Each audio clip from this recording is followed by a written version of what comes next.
Tak puas hati lagi ke? Jadi saya setakat itu, dan saya tidak tegur sepatah pun kepada SPRM. Saya dah bagi tahu dia bebas untuk siasat, dia siasat lah. Dia nak suruh apa lagi?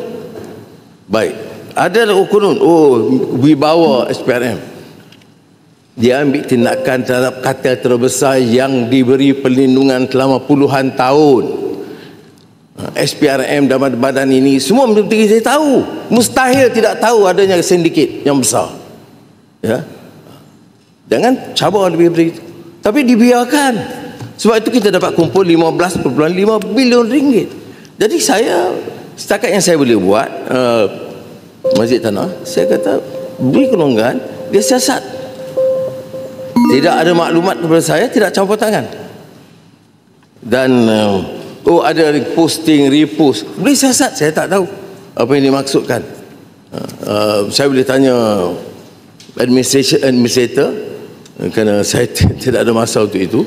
Boleh tanya, saya tak boleh nafikan, saya tidak tahu. Tetapi apakah itu yang jadi isu sekarang? Isunya siapa yang disiasat atau kemudian didakwa serah kepada badan siasatan.